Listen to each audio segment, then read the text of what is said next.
Vivo Bangladesh মার্কেটে officially launch করেছে Y সিরিজের নতুন একটি স্মার্টফোন ভিভো Y04।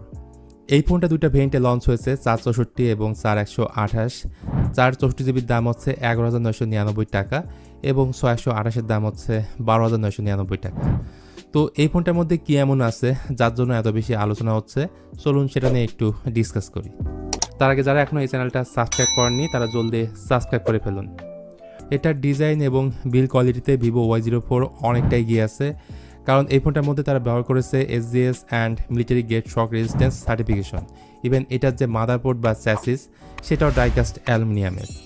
হাতে সাবটাপ বা স্ক্র্যাচ এই ফোনে কম পড়বে যেহেতু এটা রেয়ার প্যানেলটা ম্যাট ফিনিশ, আর এর পুরো বডি ফ্রেম হচ্ছে প্লাস্টিকের। এর ওজনও খুব একটা বেশি না, এটার ওয়েট হচ্ছে মাত্র 199 গ্রাম আর থিকনেস হচ্ছে 8.19 মিলিমিটার।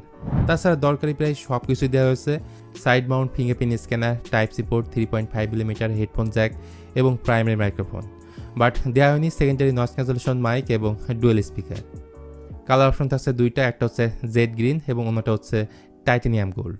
এদিকে এই ফোনটা সামনের দিকে রয়েছে 6.74 ইঞ্চের একটা HD+ water drop notch display, যার রেজলিউশন হচ্ছে 1600x720 এবং 90 hertz high refresh rate support করে। লচিনটা ভালোই মোটা, শার্পনেসের ঘাটতি খুব ক্লোজ দিকে বোঝা যায়।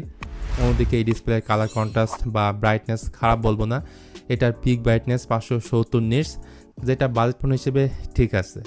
তবে এই ডিসপ্লের উপরে ওয়াটার ড্রপ নচ না দিয়ে যদি পাঞ্চল দিত তাহলে আরও বেশি সুন্দর হতো। আর একটা ব্যাপার, ডিসপ্লের সাইজ যেহেতু বড় তাই এই ধরনের ডিসপ্লেতে যে কোনো কন্টেন্ট দেখে আপনি অনেক বেশি এনজয় করতে পারবেন।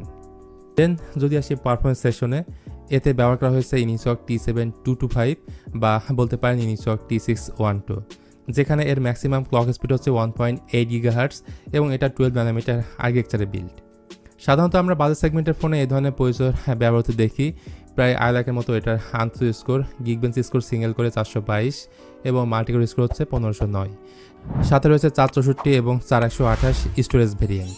র্যামের টাইপ হচ্ছে LPDDR4X এবং স্টোরেজ টাইপ হিসেবে থাকছে eMMC 5.1। সফটওয়্যার সেকশনে ভিভোর এই ফোনে রয়েছে Android 14 based on ফান্টাস OS 14। So ফান্টাস OS নিয়ে নতুন করে বলার কিছুই নেই, এটা ভালোই অপটিমাইজ এবং ইউজার ফ্রেন্ডলি। তবে আমি আশা করেছিলাম লেটেস্ট OSটা এখানে থাকবে অ্যান্ড্রয়েড 15, বাট সেটা দেওয়া হয়নি। বেশ কিছু এআই ফিচার দেওয়া হয়েছে ছবি এডিটিংয়ের ক্ষেত্রে। এই ফোনে এআই ইরেজার আছে যেটা দিয়ে সিম্পলি অবজেক্টকে রিমুভ করতে পারবেন। এআই ফটো ইনহ্যান্সের সাহায্যে ব্লার ছবিকে ফিক্স করতে পারবেন। এআই ডকুমেন্ট আছে যেগুলো ডেলি লাইফে অনেক ইউজফুল ফিচার।